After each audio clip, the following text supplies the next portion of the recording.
ഉത്തരഖണ്ഡത്തേക്ക് പോകാം അല്ലേ?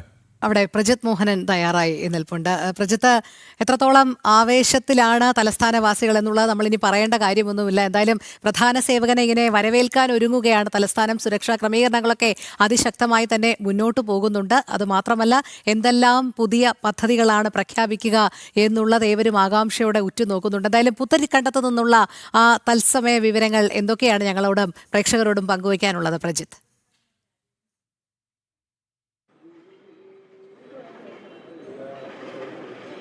പ്രധാന സേവകൻ തലസ്ഥാനത്തേക്ക് എത്തുമ്പോൾ അതിന് ഒരുപാട് ചരിത്ര നിമിഷങ്ങളുടെ ഒരു പിന്തുണയുണ്ട് എന്നുള്ളത് കൂടി പറയേണ്ടിയിരിക്കുന്നു. ഒന്ന്, കേരളത്തിൽ ആദ്യമായി ഒരു BJP മേയർ തലസ്ഥാനത്തിൻ്റെ അധികാരത്തിരിക്കുന്നു. തലസ്ഥാനം കോർപ്പറേഷൻ BJP പിടിച്ചടക്കിയിരിക്കുന്നു.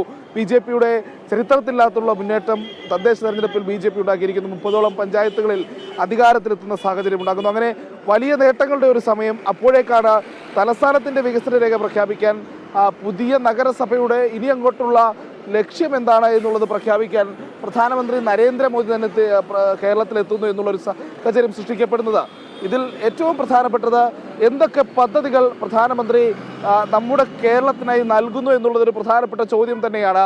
അതിൽ ഔദ്യോഗികമായിട്ടുള്ള കുറച്ച് പദ്ധതികളുടെ പേര് നമുക്ക് ഇവിടുത്തെയുള്ള ഈ ബോർഡുകളിൽ തന്നെ കൃത്യമായി ജനങ്ങൾക്ക് കാണാൻ കഴിയും. അതിൽ 250 കോടിയിലധികം വരുന്ന അടിസ്ഥാന സൗകര്യ വികസനത്തിനുള്ള ഫൗണ്ടേഷൻ സ്റ്റോണുകൾ അല്ലെങ്കിൽ ശിലാന്യാസം നടത്തുന്നു എന്നുള്ളതാണ്. അതിൽ ഏറ്റവും പ്രധാനപ്പെട്ടത് CSRI NISന്റെ ഒരു എന്റർപ്രണർഷിപ്പ് ഹബിന് ഇവിടെ പ്രധാനമന്ത്രി ഇന്ന് അദ്ദേഹം അതിന് തുടക്കം കുറിക്കുകയാണ്, അതിൻ്റെ ശിലാസ്ഥാപനം നടത്തുകയാണ്. അതോടൊപ്പം തന്നെ PM സ്വനിധി സ്കീമിൻ്റെ 1 ലക്ഷം ഗുണഭോക്താക്കൾക്ക് ലോണുകൾ നൽകുന്നതിൻ്റെ, അതോടൊപ്പം തന്നെ ക്രെഡിറ്റ് കാർഡുകൾ നൽകുന്നതിൻ്റെയും ഒക്കെ ഉദ്ഘാടനം ഇന്ന് പ്രധാനമന്ത്രി തുടങ്ങുന്നുണ്ട്. അതോടൊപ്പമാണ് 3 അമൃത് ഭാരത് എക്സ്പ്രസ് ട്രെയിനുകളും ഒരു പാസഞ്ചർ ട്രെയിനും ഇന്ന് പ്രധാനമന്ത്രി ഫ്ലാഗ് ഓഫ് ചെയ്യുന്നുണ്ട്. അങ്ങനെയാണ് ഔദ്യോഗികമായിട്ടുള്ള ഒഫീഷ്യലായിട്ടുള്ള ചില പരിപാടികളുള്ളത്. ഇതോടൊപ്പം തന്നെയാണ് തിരുവനന്തപുരം നഗരസഭയുടെ പുതിയ വികസന രേഖ പ്രധാനമന്ത്രി നരേന്ദ്രമോദി അത് നാടിന് സമർപ്പിക്കുമെന്നുള്ളതാണ് ഇതിൽ ഏറ്റവും പറയേണ്ടത്. നേരത്തെ പ്രദീപ് സൂചിപ്പിച്ചതുപോലെ ഒരു ദിവസം ഒരു രാത്രി കൊണ്ടൊരു അത്ഭുതം പോലെ വികസന പ്രവർത്തനം എന്നുള്ളതല്ല. 2030 തിരുവനന്തപുരത്തെ തലസ്ഥാന നഗരത്തെ രാജ്യത്തെ തന്നെ ഏറ്റവും പ്രധാനപ്പെട്ട ഏറ്റവും വികസിതമായിട്ടുള്ള നഗരങ്ങളിൽ ഒന്നാക്കി മാറ്റാൻ അതിനു വേണ്ടിയിട്ടുള്ള പദ്ധതികളാണ് BJPയുടെ വികസന രേഖയിൽ ഉണ്ടാകുക എന്നുള്ളതാണ് നമ്മൾ മനസ്സിലാക്കേണ്ടത്. അത് ഏറ്റവും പ്രധാനപ്പെട്ട മറ്റൊരു കാര്യം എന്നുള്ളത് വിവിധ സ്ഥലങ്ങളിൽ നിന്നുള്ള, തിരുവനന്തപുരം നഗരത്തിലെ വിവിധ വാർഡുകളിൽ നിന്നുള്ള, അവിടെ നിന്നുള്ള പ്രാദേശിക തലങ്ങളിൽ നിന്നുള്ള സാധാരണക്കാരായ വ്യക്തികളുടെ അടക്കം പ്രപ്പോസൽസ് അല്ലെങ്കിൽ അവരോടൊക്കെ ചോദിച്ചറിഞ്ഞ് അവരുടെയൊക്കെ നിർദ്ദേശങ്ങൾ സ്വീകരിച്ചുകൊണ്ടാണ് BJPയുടെ ഒരു വികസന രേഖയിലേക്ക് കാര്യങ്ങൾ കൊണ്ടുവരുന്നത് എന്നുള്ളതാണ്. അത് തരം പദ്ധതികൾ എന്നുള്ളതാണ് നമ്മൾ മനസ്സിലാക്കേണ്ടത്. ഒന്ന്, വീടില്ലാത്തവർക്ക് വീട് നൽകുന്ന പദ്ധതി. 5 വർഷം കൊണ്ട് 20,000 കുടുംബങ്ങൾക്ക് സ്വന്തം വീട് നൽകുന്നതിനുള്ള നീക്കം. ഓരോ വാർഡിലും അത് 40 വീടുകളെങ്കിലും നൽകുക എന്നുള്ളതിനപ്പുറത്തേക്ക് ഈ സർക്കാർ ഫണ്ടുകൾക്കപ്പുറത്തേക്ക് കോർപ്പറേറ്റ് കമ്പനികളുടെ CSR വിഹിതമൊക്കെ ഉപയോഗപ്പെടുത്തിക്കൊണ്ടുള്ള വിവിധ പദ്ധതികൾ നടപ്പിലാക്കുക. ആധുനിക രീതിയിലുള്ള മാലിന്യ പ്ലാന്റുകൾ. അതോടൊപ്പം തന്നെ തലസ്ഥാനവാസികൾ കുറേ കാലമായി പ്രതീക്ഷിക്കുന്ന മെട്രോ റെയിലുമായി ബന്ധപ്പെട്ട ലൈറ്റ് മെട്രോ റെയിലുമായി ബന്ധപ്പെട്ട നടപടികൾക്ക് വേഗം കൂട്ടുന്ന പ്രഖ്യാപനങ്ങൾ പ്രധാനമന്ത്രിയിൽ നിന്ന് നമ്മൾ പ്രതീക്ഷിക്കുന്നുണ്ട്.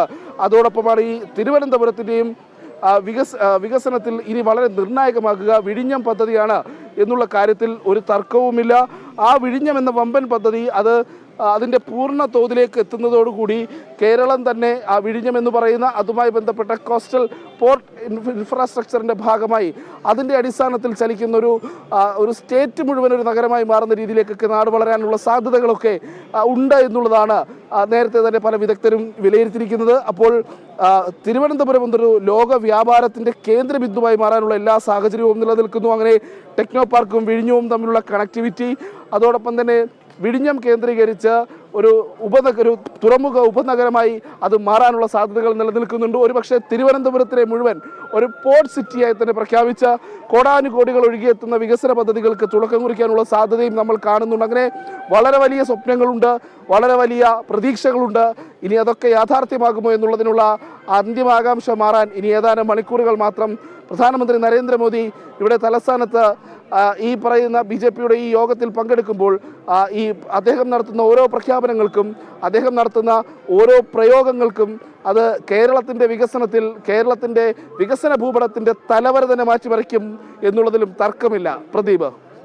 അതെ, ശരി, എന്തായാലും പ്രജിത് മോഹനാണ് പ്രതീക്ഷകളും സ്വപ്നങ്ങളുമെല്ലാം യാഥാർത്ഥ്യമാകുന്ന ആ പ്രഖ്യാപനങ്ങൾ നമ്മളോടൊപ്പം പങ്കുവച്ചു. എന്തായാലും പ്രധാനമന്ത്രി വരുന്നു, പ്രഖ്യാപനങ്ങൾ നടത്തുന്നു, അതെല്ലാം ഒരു പുത്തൻ ഉണർവ് തന്നെ തലസ്ഥാനവാസികൾക്ക് നൽകുമെന്നുള്ള കാര്യത്തിൽ സംശയമില്ല. ഇനി ഏതാണ്ട് 1 മണിക്കൂറും 40 മിനിറ്റും മാത്രമാണ് ബാക്കി. അദ്ദേഹം പറഞ്ഞ നേരത്തെ അറിയിച്ചിട്ടുള്ള സമയമനുസരിച്ചാണെങ്കിൽ 10 മണിയോടുകൂടി തലസ്ഥാനത്തെത്തുകയും തുടർന്ന് റോഡ് മാർഗം പിന്നെ നമ്മുടെ സമ്മേളന നഗരിയിലേക്ക് നീങ്ങുന്നു. അവിടെ നഗരഹൃദയത്തിൽ നിന്നാണ് റോഡ് ഷോ തുടങ്ങുക. ഒരുപക്ഷെ അതായിരിക്കും ഇതുവരെ ആ ഒരു സമയം വരെയുള്ള ഒരു ക്ലൈമാക്സ് എന്ന് പറയുന്ന ആവേശത്തോടുകൂടി നോക്കി നിൽക്കുന്നത്. അപ്പോൾ ജനങ്ങൾ പിന്നെ പ്രധാനമന്ത്രി ആയതുകൊണ്ടും നരേന്ദ്രമോദി ആയതുകൊണ്ടും പറയാനാവില്ല.